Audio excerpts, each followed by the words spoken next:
हिंदू धर्म ग्रंथ रामायण के अयोध्या कांड में इनकी कहानी का उल्लेख मिलता है, जो युगों युगों तक अपने मातृभक्ति और पितृभक्ति के लिए हमेशा स्मरण किए जाते हैं। इनका नाम है श्रवण कुमार। आइए हम जानते हैं इनके बारे में इस छोटी सी कथा के माध्यम से, तो वीडियो में अंत तक बने रहिए। श्रवण कुमार बहुत ही सरल स्वभाव का व्यक्ति था। माता पिता के लिए उसके मन में बहुत प्रेम एवं श्रद्धा थी। वो दिन रात अपने माता पिता की सेवा करता था, अपने माता पिता का बच्चों की तरह लालन पालन करता था। उसके माता पिता भी स्वयं को गौरवशाली महसूस करते थे और अपने पुत्र को दिन रात हजारों दुआएं देते थे। कई बार दोनों एक दूसरे से कहते थे, हम कितने धन्य हैं कि हमें श्रवण जैसा मातृभक्त पुत्र मिला है, जिसने स्वयं के बारे में ना सोचकर अपना पूरा जीवन वृद्ध नेत्रहीन माता पिता की सेवा में लगा दिया। इसकी जगह कोई अन्य होता तो विवाह के बाद केवल स्वयं का हित सोचता और बूढ़े नेत्रहीन माता पिता को कहीं छोड़ आता और खुशी से अपना जीवन यापन करता। जब ये बात श्रवण ने सुनी तो उसने माता पिता से कहा कि मैं कुछ भी भिन्न नहीं कर रहा हूँ, यह मेरा कर्तव्य है। जब मैं छोटा था तब आपने मुझे इससे भी ज़्यादा अच्छा जीवन दिया और अब मुझे यह सौभाग्य प्राप्त हुआ है कि मैं आपकी सेवा करूं। आप दोनों जो भी इच्छा रखते हैं मुझे कहे, मैं उन्हें अवश्य पूरा करूंगा। तब शांतनु और उसकी पत्नी कहते हैं, पुत्र श्रवण, हम दोनों की आयु बहुत हो चुकी है, अब जीवन का कोई भरोसा नहीं है, किसी भी समय हमारी आंखें बंद हो सकती है। ऐसे में हमारी एकमात्र इच्छा है कि हम तीर्थ यात्रा करना चाहते हैं। क्या तुम हमारी यह इच्छा पूरी कर सकते हो? श्रवण कुमार अपने माता पिता के चरणों को पकड़कर अत्यंत प्रसन्नता के साथ कहता है, हाँ पिताश्री, यह तो मेरे लिए परम सौभाग्य की बात होगी कि मैं आप दोनों की इच्छा पूरा करूं। श्रवण अपने माता पिता को तीर्थ करवाने हेतु एक कावड़ तैयार करता है, जिसमें एक तरफ शांतनु एवं दूसरी तरफ उनकी पत्नी बैठती है और कावड़ के डंडे को अपने कंधे पर लादकर यात्रा शुरू करता है। उसके हृदय में माता पिता के प्रति इतना स्नेह है कि उसे उस कावड़ का लेश मात्र भी भार नहीं लगता। अपने पुत्र के इस कार्य से माता पिता का मन प्रसन्नता से भर उठता है और वे पूरे रास्ते अपने पुत्र श्रवण को दुआएं देते चलते हैं। तीर्थ करते समय जब वे तीनों अयोध्या नगरी पहुंचते हैं तब माता पिता श्रवण से कहते हैं कि उन्हें प्यास लगी है। श्रवण कावड़ को जंगल में रखकर हाथों में पत्तों का पात्र बना के सरयू नदी से जल लेने जाता है।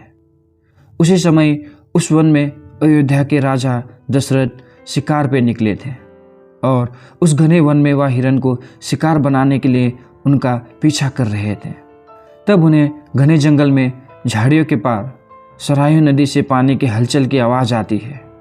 उस हलचल को हिरण के पानी पीने की आवाज़ समझकर महाराज दशरथ शिकार के उद्देश्य से तीर चला देते हैं और उस तीर से श्रवण कुमार के हृदय को आघात पहुंचता है, जिससे उसके मुंह से पीड़ा भरी आवाज़ निकलती है, जिसे सुन दशरथ स्तब्ध रह जाते हैं और उन्हें अनहोनी का एहसास होता है और वे भागकर सरयू नदी के तट पर पहुंचते हैं, जहां वे अपने तीर को श्रवण के हृदय में लगा देख भयभीत हो जाते हैं और उन्हें अपनी भूल का एहसास होता है।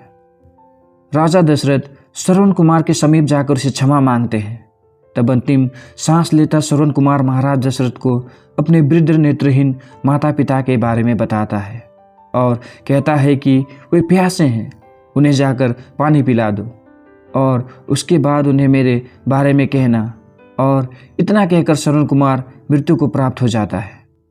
भारी हृदय के साथ महाराज दशरथ श्रवण के माता पिता के पास पहुंचते हैं और उन्हें पानी पिलाते हैं। माता पिता आश्चर्य से पूछते हैं, उनका पुत्र कहाँ है?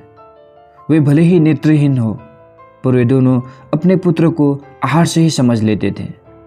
माता पिता के प्रश्नों को सुन महाराज दशरथ उनके चरणों में गिर जाते हैं और बीती घटना को विस्तार से कहते हैं। पुत्र की मृत्यु की खबर सुनकर माता पिता रोने लगते हैं और दशरथ से उन्हें अपने पुत्र के पास ले जाने को कहते हैं। महाराज दशरथ कावड़ उठाकर दोनों माता पिता को श्रवण के शरीर के पास ले जाते हैं। माता पिता बहुत ज़ोर ज़ोर से विलाप करने लगते हैं।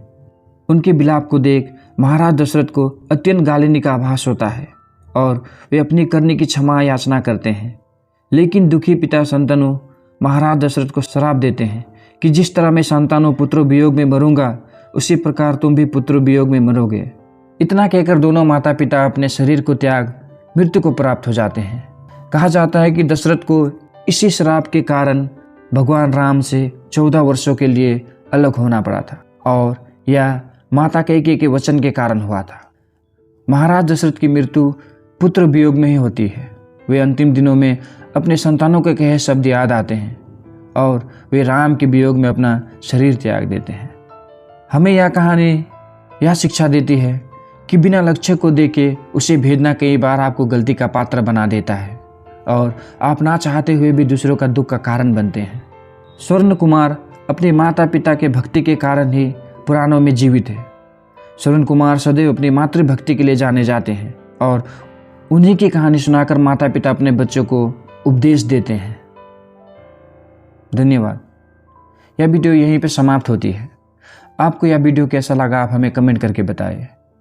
वीडियो अच्छी लगी तो लाइक और शेयर करें और हाँ, हमारे चैनल को भी सब्सक्राइब ज़रूर करें, क्योंकि ज्ञान बांटने से बढ़ता है।